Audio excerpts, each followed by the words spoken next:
Next நான் நீங்கள் முருகனை வச்சுக்கிறோம் தமிழ்நாடு எடுத்துக்க போகிறோன்ற மாதிரிலாம் பேசினுக்கிறீங்க. முருகனை எடுத்துட்டோம், வேலை எடுத்துட்டோன்னு வேறு. முருகனும் எங்களாண்ட தாக்குறாங்க, வேலும் எங்களாண்ட தாக்குறாங்க அப்படின்ற மாதிரி பேசிக்கிறார் ஒருத்தர். யார் இவர்? திமுக அமைப்பு செயலாளர் RS பாரதி அவர்கள்.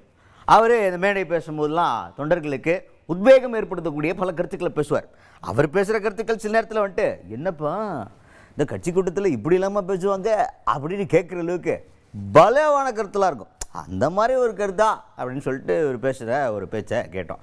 அந்த பேச்சில் அவர் என்ன பேசியிருக்காருன்னா, ஒன்றும் இல்லை, வேலும் முருகனும் எங்கள் பக்கம் இருக்குன்னு நயினார் நாகேந்திரன் அவர்கள் பேசுகிறாரு பாஜகவில்.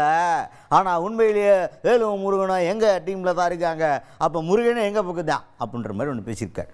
அதுபோக இன்னொரு சவாலை வேறு விட்டுருக்காரு பாஜகவுக்கு. அது என்ன தெரியுமில்ல, நீங்கள் என்ன பெரிய மாநாடு நடத்துறிய? என்ன மாநாடு அது? பெரிய மாநாடு.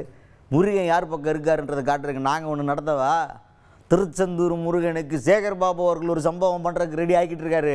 அங்கே தெரியும் முருகன் யார் பக்கம் இருக்காருன்னு உண்மையிலேயே அப்படின்ற மாதிரி பேசியிருக்காரு. இப்போ என்னென்னா ரெண்டுமே க்ரௌடு சேரக்கூடிய ஒரு ஈவெண்ட். ஒன்று முருகர் மாநாடு, அது முடிஞ்சு போச்சு. இப்போ அடுத்தது திருச்செந்தூர்.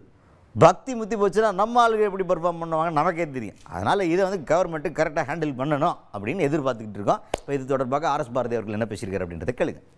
எம்ஜிஆருக்கு பிறகு தாய்மார்கள் முழுமையாக ஏற்றுக்கொண்டிருக்கிற ஒரு தலைவர் யார் என்று சொன்னால் தளபதி மு.க. ஸ்டாலின் தான் சொல்றாங்க. நான் சொல்றது இல்லை, எல்லா பத்திரிகையும் சொல்லுகிறது. அதனுடைய விளைவுதான் இன்றைக்கு அதிமுக காரன் பாஜக காரில் போய் விடுறான். பாஜக நமக்கு சபையில் விடுது. எல்லாத்தையும் கட்டி பார்த்தானுங்க, ஒன்றும் நடக்கலை. கடைசியாக இப்போ முருகனை பிடிச்சிட்டு வந்துட்டான்.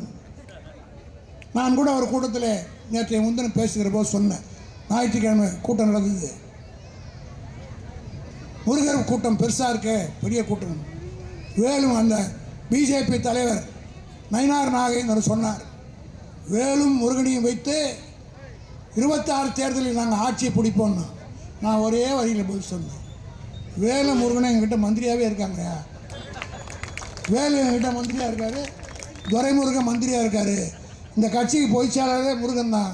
அப்புறம் நாங்கள் ஏன் முருகனை வச்சு கண்டாடணும் அப்படின்னு இப்போ சொல்கிறாங்க முருகர் பக்தர்களாம் அப்படின்னு.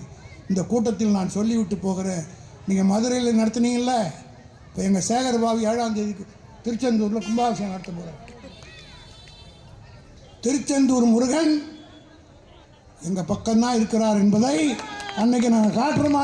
நீ என்னடா மாநாட்டின